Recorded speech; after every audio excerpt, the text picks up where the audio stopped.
Welcome to our channel. నేను మీ master Durga Prasad. ఈరోజు మనతో పాటు సీనియర్ జర్నలిస్ట్ జగదేవ్ గారు ఉన్నారు. సార్ నమస్కారం. సార్ నమస్తే అండి. సార్, ఇప్పుడు ఆంధ్రప్రదేశ్లో ఎలక్షన్లో కొంతమంది ఆఫీసర్లు ఏంటంటే ఇంకా మారలేదనేసి ప్రతిపక్షంలో అంటున్నారండి. ఏ విధంగా అంటే ఇక్కడ ఎలక్షన్ కోడ్ వచ్చింది. అంతకుముందు ఒకవేళ అధికారం ఉన్న పార్టీకి ఒకవేళ కొమ్ము కాసినా లేదంటే కొద్దిగా వాళ్ళు సపోర్ట్ చేసినా అంటే అధికారం ఉన్నప్పుడు, కానీ ఇప్పుడు ఎలక్షన్ కోడ్ ఉన్నా సరే చాలామంది సపోర్ట్ చేస్తున్నారు అంటున్నారు. కొంతమంది అయితే ట్రాన్స్ఫర్ అయిపోయారండి. కానీ ఇంకా కొంతమంది ఉన్నప్పుడు even chief secretary Jawahar Reddy గారు ట్రాన్స్ఫర్ అవడానికి అవకాశం ఉందంటున్నారు. అలాగే ధర్మారెడ్డి టీటీడీ ఈవోగా ఉన్నారండి. ఆయన చాలా అధర్మాలు చేశారని అంటున్నారు వీళ్ళు ప్రతిపక్షం వాళ్ళు. దీన్ని ఎలా చూద్దాం సార్ మనం? అంటే ఎలాగైనా ఎన్నికలు కూడా అమల్లోకి వచ్చాక అప్పటి వరకు ఉన్న అధికారుల్ని ఖచ్చితంగా ఎన్నికల కమిషన్ మార్చుతుంది, ఒకవేళ కంప్లైంట్స్ వచ్చినా రాకపోయినా. ఎందుకంటే అప్పటి వరకు ఉండే అధికారులు ఆ ప్రభుత్వంతో, ఒక ప్రభుత్వం 5 ఏళ్ళు ఉంటుంది కదా, 5 ఏళ్ళు ఉన్నప్పుడు ప్రభుత్వంతో ఒక రకమైన ర్యాపో మెయింటైన్ చేస్తారు. ర్యాపో అనుకోవచ్చు, లేదా కలిసి పనిచేసే తత్వం కూడా అనుకోవచ్చు. ఇప్పుడు ప్రజాస్వామ్యంలో ఎలా అంటే ఎంత సివిల్ సర్వెంట్స్ అయినా, ఐఏఎస్ ఐపీఎస్లు అయినా సరే, ప్రజాస్వామ్యం ప్రజలతో ఎన్నుకోబడిన ప్రతినిధి తీసుకునే నిర్ణయాలకు అనుగుణంగా ఆ నిర్ణయాలకి బేస్ అయ్యే అడ్మినిస్ట్రేషన్ అనేది నడవాలి. సో అలా నడిచేటప్పుడు ఆ అధికారులకి, ఈ ప్రజాప్రతినిధులకి, మంత్రి కావచ్చు, ముఖ్యమంత్రి కావచ్చు, ఎమ్మెల్యేలు ఎవరైనా కానీ, వాళ్ళకి ఒక ర్యాపో ఉంటుంది. కాబట్టి ఆ ర్యాపో మీద బాబు ఇలా చేద్దాం, ఇలా అయితే బాగుంటుందంటే వాళ్ళు కూడా అధికారులు వాళ్ళు చదువుకునే అనుభవం నేపథ్యంలో లేదు సార్ దాన్ని ఎట్లా అయితే బాగుంటుంది, ఎట్లా అయితే ప్రజలకు ఉపయోగకరంగా ఉంటుందని సజెస్ట్ చేస్తారు, కలిసి పనిచేసుకుపోతుంటారు. ఇది ఒకప్పుడు ఎంతో కొంత నిజాయితీ పనులు ఉండే అధికారులు ఉన్నప్పుడు, ఎంతో కొంత నిఖార్సైన రాజకీయ నాయకులు ఉండేటప్పుడు జరిగే తొంతిది. ఇప్పుడు ఎలా అయిపోయిందంటే నేను గద్దె ఎక్కానంటే నా వాళ్ళకి, నా అనుచరులకి ఉపయోగపడేలాగా ఏదో నిర్ణయాలు తీసుకోవడం. అదే కదండి, దాన్నే అటు తిరిగి మనీ లాండరింగ్ అంటున్నారు. ఇప్పుడు అదే కదా, ఇప్పుడు కేజ్రీవాల్ లాంటి ముఖ్యమంత్రి స్థాయిలో ఉండే వ్యక్తి కూడా భారతదేశ చరిత్రలో మొట్టమొదటిసారి అరెస్ట్ అవ్వడం, అది పక్కన పెడితే. సో అలాంటి నేపథ్యంలో ఐఏఎస్లు కానీ ఐపీఎస్లు కానీ వాళ్ళు చదువుకున్న ఆ విద్వత్తుకి, ఆ మేధస్సుకి, రాజకీయ నాయకులు తీసుకునే నిర్ణయాలకి జోడించి ప్రజలకు అనుగుణంగా పనిచేస్తారు. కాకపోతే దురదృష్టవశాత్తు మనం చాలా పేపర్లు కూడా, సోషల్ మీడియాలో కూడా చూసాం, ఐఏఎస్ అంటే అయ్యా ఎస్ అనేలాగా అయిపోయిందని కూడా మనం పెద్ద పెద్ద కొటేషన్స్ చూసాం. సో అటువంటి వాళ్ళు ఒక పార్టీకి కొమ్ము కాసేలాగా, లేదా ఒక రాజకీయ పార్టీకి కొమ్ము కాసేలాగా, ఒక ప్రజాప్రతినిధి, ఒక మంత్రికి ఫేవర్గా ఉండేలాగా కొంతమంది అధికారులు వ్యవహరించే తీరు కొంచెం బాధాకరమే. బట్ అలా ఉండడం వల్ల ఏమవుతుందంటే ఆ రాబోయే ఎన్నికల్లో, అది సార్వత్రిక ఎన్నికలు కావచ్చు, లేదా పంచాయతీ ఎన్నికలు కావచ్చు, ఏవైనా కావచ్చు, వాటికి వీళ్ళకి ఫేవర్గానే ఉండేలాగా, వీళ్ళ నాయకులకి, వీళ్ళ కార్యకర్తలకి ఏమనకుండా చూసుకునేలాగా ఆ అధికారులు వ్యవహరించే తీరు ఏదైతే ఉందో అది కొంచెం జుగుప్సాకరమైనదే, ఒక విధంగా బాధాకరమైనదే. సో ఎన్నికల కమిషన్ కూడా సార్వత్రిక ఎన్నికలు ఒక 6 నెలల్లో రాబోతున్నాయి అనగానే వీళ్ళు ఒక సమీక్షా సమావేశాలు నిర్వహిస్తారు. ఏంటి రాష్ట్రంలో పరిస్థితులు ఏంటి, ఎలా ఉన్నాయి, ఇందులో చాలా క్రిటికల్ అయిన నియోజకవర్గాలు ఏమిటి, అంటే ఎక్కడ దారుణంగా ఉండబోతుంది, ఎక్కడ బాంబుల దాడులు జరుగుతాయి, ఎక్కడ మనుషులు కత్తులు ఊరుకునే పరిస్థితి వస్తుంది, అటువంటి నియోజకవర్గాలను గుర్తించి వాటిని అలర్ట్గా పెట్టి అటెన్షన్లో అక్కడ అధికారులు పెట్టడం. నెక్స్ట్ ఎవరెవరైతే అధికారులు ఇలాగా ఒక అధికార పార్టీకి కొమ్ము కాస్తున్నారో అటువంటి వాళ్ళని ట్రాన్స్ఫర్ చేయడం, ఇవన్నీ కూడా ఆ సమీక్షలో ఒక నిర్ణయాలు తీసుకుంటారు. సో మొన్న కూడా ఒక సంక్రాంతి ముందు అనుకుంటా విజయవాడలో ఎన్నికల కమిషన్, కేంద్ర ఎన్నికల కమిషన్ ఒక బృందం వచ్చినప్పుడు అన్ని పార్టీల వ్యక్తులను కూడా ఆహ్వానించడం జరిగింది. ఆహ్వానించినప్పుడు వైసీపీ నుంచి వెళ్ళారు, టీడీపీ నుంచి, జనసేన, బీజేపీ, అన్ని పార్టీల వాళ్ళు వెళ్ళారు. అయితే అన్ని పార్టీలు వెళ్ళినప్పుడు మిగతా ప్రతిపక్ష పార్టీలన్నీ కూడా ముక్తకంఠంతో చెప్పింది ఏంటంటే అధికార పార్టీ వాళ్ళు దుర్వినియోగం చేస్తున్నారని, కొంతమంది అధికారులు ఎంతసేపు ప్రతిపక్ష నాయకులు, ప్రతిపక్ష కార్యకర్తల మీద కేసులు బనాయిస్తున్నారు తప్ప అధికార పక్షం మీద ఏమీ అనట్లేదని. ఇలాగా చంద్రబాబు నాయుడు గారు కూడా వెళ్ళారు. ఆ సందర్భంలో పవన్ కళ్యాణ్ గారు వెళ్ళారు. ఆయన కూడా నాకు ఎంతవరకు ఎన్నికల్లో పార్టిసిపేట్ చేసి నా తరపున ఉండే వ్యక్తులను అనుభవం లేదు, కానీ బట్ వేరే రకంగా కూడా నాకు కొన్ని అనుభవాలు ఉన్నాయి, కొన్ని రకాలుగా నేను అబ్జర్వ్ చేశాను, నేను కొన్ని కంప్లైంట్స్ చెప్పడం. చంద్రబాబు నాయుడు గారు కూడా ఒకవేళ నేను అధికారంలో ఉన్నప్పుడు బై ఎలక్షన్స్ వస్తే అక్కడ బై ఎలక్షన్స్ వచ్చినప్పుడు అక్కడ అవకతవకలు జరిగినప్పుడు ఓటర్లలో కానీ రిగ్గింగ్లో కానీ ఎటువంటి నిర్ణయాలు తీసుకున్నాము ఆ అనుభవాలతో చెప్పి ఈసారి అలాగ అవ్వకుండా చూడండి అని కూడా ఈయన అనుభవం జోడించుకుని చెప్పడం అవన్నీ వాళ్ళు తీసుకున్నారు పాయింట్స్ తీసుకొని సరే అని చెప్పి ఒక్కొక్కరిగా ఇప్పుడు ఎవరెవరి మీద ఎక్కువ ఫిర్యాదులు వెళ్ళాయో వాళ్ళని అధికారులు మార్చుతున్నారు. ఫస్ట్ రీసెంట్గా మన గత వారం చూస్తే గుంటూరు రేంజ్ ఐజీని ఒకరిని మార్చేశారు. తర్వాత చిత్తూరు, కర్నూలు, నెల్లూరు వాళ్ళ ఐపీఎస్ అధికారులని, ఎన్ఫోర్స్మెంట్ ఆఫీసర్ కొల్లి అని అవుతున్నాడండి. ఎన్ఫోర్స్మెంట్ కాదండి, అతను మన సిఐడి అనుకుంటా, సిఐడి ఐజీ అనుకుంటా, కొల్లి రఘురామరెడ్డి గారు. అదే వస్తున్నాను అక్కడికి. సో ఈ గత వారం జరిగిన దాంట్లో ఒక 6 ఐఏఎస్ అధికారులు ఇంక్లూడింగ్ విత్ ఎలక్షన్ జిల్లాను సమీక్షించే ఎలక్షన్ అధికారి అంటే ఒక ఆర్డీఓ రేంజ్ వాళ్ళు తర్వాత ఒక 4-5 ఐపీఎస్ అధికారులు, ఒక ఐజీ రేంజ్ అధికారిని కూడా ట్రాన్స్ఫర్ చేసేశారు. సో ఇలా చేస్తూనే ఉంటారు. ఫస్ట్ జనరల్గా ఎక్కడైనా ఎన్నికలు జరుగుతున్నాయంటే మొదటగా చర్య పడేది పోలీస్ బాస్, అంటే రాష్ట్ర పోలీస్ బాస్ ఎవరండి, DGP, director general of police. తర్వాత ఈ కలెక్టర్లందరికీ జిల్లా స్థాయిలో కలెక్టర్లు కానీ ప్రతి శాఖకు ఉండే కలెక్టర్లు కానీ చీఫ్ సెక్రటరీ ఆదేశాల మేరకు అనుగుణంగా నడుచుకుంటుంటారు. కాబట్టి ఆ చీఫ్ సెక్రటరీ కూడా మార్చేస్తుంటారు. మెయిన్ ఆ డీజీపీని చీఫ్ సెక్రటరీని మార్చుతారండి. సో మార్చేటప్పుడు ఏమవుతుందని అంటే వాళ్ళకి ఎవరైతే ఆదేశాలు జారీ చేస్తారో వాళ్ళు నిష్పక్షపాతంగా ఎన్నికలు నిర్వహించేలాగా చూసుకుంటారు. అందుకు వాళ్ళు ఏం చేస్తారు, రాష్ట్రంతో ప్రమేయం లేని, రాష్ట్రంతో గతంలో స్వానుభవం కానీ అనుబంధాలు కానీ ఏమీ రిలేషన్స్ లేని వ్యక్తుల్ని వేరే రాష్ట్రం తీసుకొచ్చి చేస్తారు. అలా చేసినప్పుడు ఆ ప్రాంతంలో ఉండే ఎన్నికలు నిష్పక్షపాతంగా జరుగుతాయి అనేది ఎన్నికల కమిషన్ యొక్క ఆలోచన. సో ఇప్పుడు మీరు అంటున్నట్టుగా రఘురామరెడ్డి గారిని ఏం చేశారంటే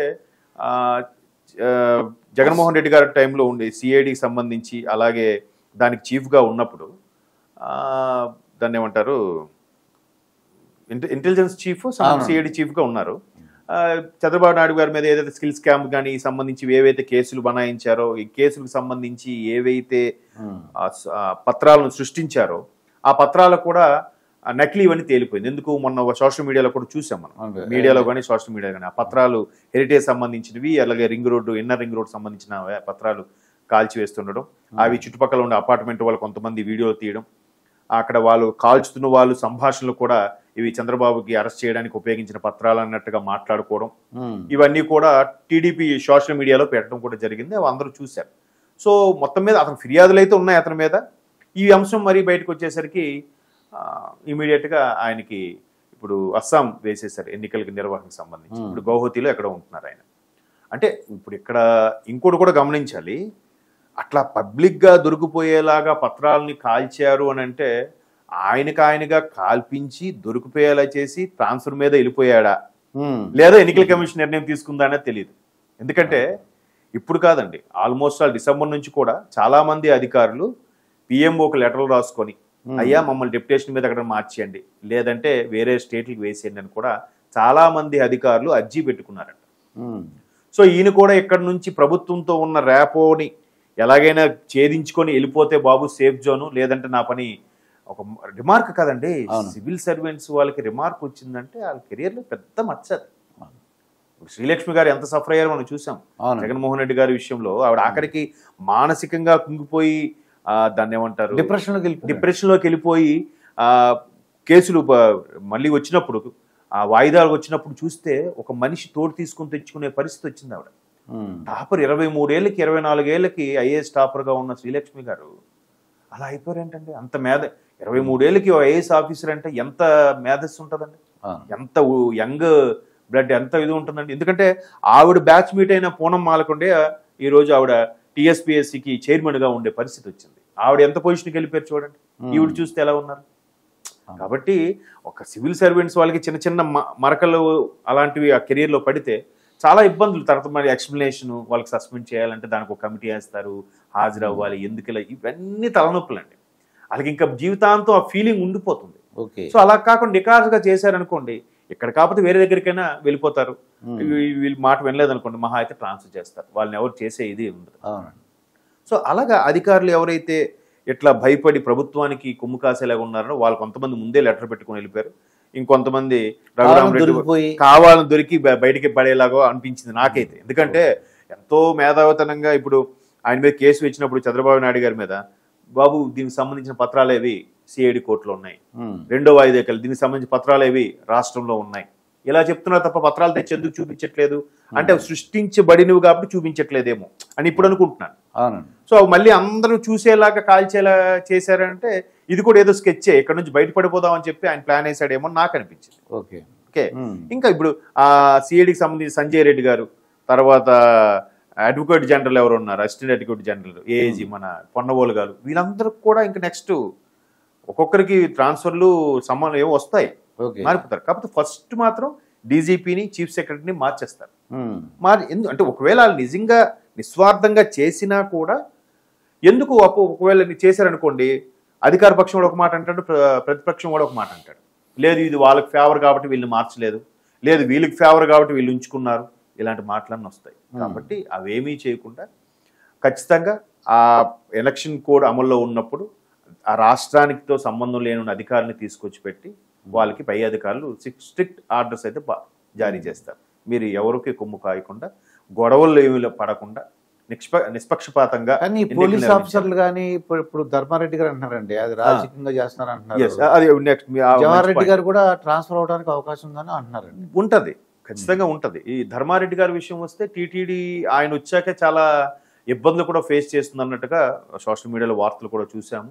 ఒకప్పుడు ఎలా ఉందంటే, నా స్వానుభవం కూడా చెప్తున్నాను, నేను మా మిత్రులు వాళ్ళు కొంతమంది లాస్ట్ ఇయర్ ఇప్పుడు తిరుపతి వెళ్ళినప్పుడు ఇలాగే క్యూ లైన్లో ఉన్నప్పుడు ఏముంటుందంటే ఒక్కొక్కసారి 24-28 కంపార్ట్మెంట్లు ఉన్నాయి చూసాను, అక్కడ ఒక్కొక్క కంపార్ట్మెంట్ వైజ్గా వదులుతూ ఉంటారు రద్దీ ఉన్న సమయంలో. అలా ఉన్నప్పుడు ఏం చేస్తారంటే ఒక్కొక్కసారి 8 గంటలు 16 గంటలు కూడా పట్టేస్తూ ఉంటుందండి.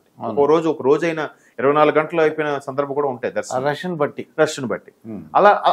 అలా ఉంటున్నప్పుడు మరి ఎవరైనా వీఐపీ వచ్చింటే మరి ఇంకాస్త లేట్ అవుతుంది, ఇంకో 2-3 గంటలు లేట్ అయిపోతుంది. సో అందుకేం చేస్తారంటే ఆ క్యూ లైన్లో వాళ్ళు ఇబ్బంది పడకుండా ఉండడం కోసం వాళ్ళకి ఉప్మాలు ప్రసాదాలు పంచడం, లేదా దద్దోజనం పంచడం, పిల్లలకి వాళ్ళు చిన్నపిల్లలు ఉంటారు కదా పాలు టీ అవి ఇవ్వడం అన్నీ చేస్తుంటారు. కానీ లాస్ట్ టైం వెళ్ళినప్పుడు అవేమి జరగలేదండి. మాతో పాటు వచ్చిన ఒక అమ్మాయి ఉంది, వాళ్ళ కొత్తగా పెళ్ళైన వాళ్ళకి చంటి పిల్లడు, జస్ట్ 9 months ఎంతో 10 months ఉంటాయి. వాళ్ళు చాలా ఇబ్బంది పడిపోయారండి. ఒకవైపు ఎండలు, అవన్నీ సదుపాయాలు కూడా సెజరింగ్ ఇచ్చేశారు, చేయలేదు. తర్వాత మనం అదే వెంగమాంబ భోజన వసతిలో కూడా చాలా అవకతవకలు జరిగాయని, సరిగ్గా పెట్టట్లేదని కూడా చాలా మంది వీడియోలు కూడా చూసాం. అంటే ఎట్లా అయిపోయిందంటే, ఇది మాట్లాడుకుంటే ఇంకో దౌర్భాగ్యం ఏంటంటే, ఎండోర్మెంట్ శాఖలో అదే దేవాదాయ ధర్మదాయ శాఖలో ఒక్క హిందూకు సంబంధించిన దేవాలయాలు ఎందుకు ఉంటాయనేది ఇప్పుడు అందరికీ అంతు చెక్కని ప్రశ్న, నచ్చని ప్రశ్న కూడా. అంటే మిగతా మతాల వాళ్ళు ఇప్పుడు మాట్లాడితే లౌకిక రాజ్యం అంటారండి, అన్ని మతాలు సమానమే అంటారు. మరి ఒక్క హిందూ దేవాలయాలు మాత్రమే దేవాదాయ ధర్మదాయ శాఖలు ఎందుకు ఇన్వాల్వ్ చేశారు? మిగతావన్నీ స్వయం ప్రతిపత్తిగా ఎందుకు ఉన్నాయి? ఒక చర్చ్ ఏముండదు, ఒక మసీదు ఉండదు, ఒక గురుద్వారా ఉండదు, ఒక్క హిందూ దేవాలయాలే. మళ్ళీ హిందూ దేవాలయాలు అంటే ఎవరికి నచ్చదు. బట్ హిందూ దేవాలయాలు వచ్చిన ఫండ్స్ మాత్రం అన్ని ప్రజల కార్యక్రమాలకు వచ్చినట్టు మాత్రం అప్పుడు మాత్రం ఒక పర్టికులర్ మతం ఉంది. ఆ మతం పేరు చెప్పను, అంటే చాలా ఉన్నాయి. ప్రసాదాలు తినరు, దేవుడిని దండం పెట్టరు, హిందూ దేవాలకు సంబంధించిన ప్రసాదాలు కూడా ముట్టుకోరు. బట్ హిందూ దేవాలయాలు వచ్చిన ఫండ్స్ మాత్రం పథకాలకు అందిస్తే మాత్రం తీసేసుకుంటారా? మరి అప్పుడు తప్పులేదా? అంటే అది వేరే సబ్జెక్టు అంటారు. అంటే అలాగా కొన్ని కల్పించాల్సినవి టీటీడీ మీద కావాలనే ఒక రకమైన ఫీలింగ్ తెప్పించేలాగా, అక్కడ జనాదరణ తగ్గేలా చేసేలా కూడా అనుకుంటున్నారని ఒక వార్త అయితే ఉంది.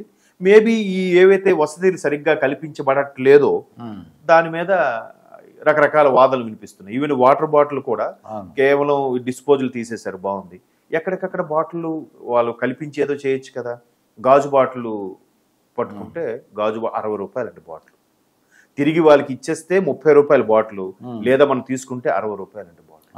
చూడండి, అసలు అది దానికి కూడా ఒక మిత్రుడు చెప్పాడు, దానికి అయ్యే ఖర్చు మహా అయితే 8 నుంచి 12 రూపాయలు అవుతుందంట వారు వాటర్ బాటిల్ తయారవడానికి.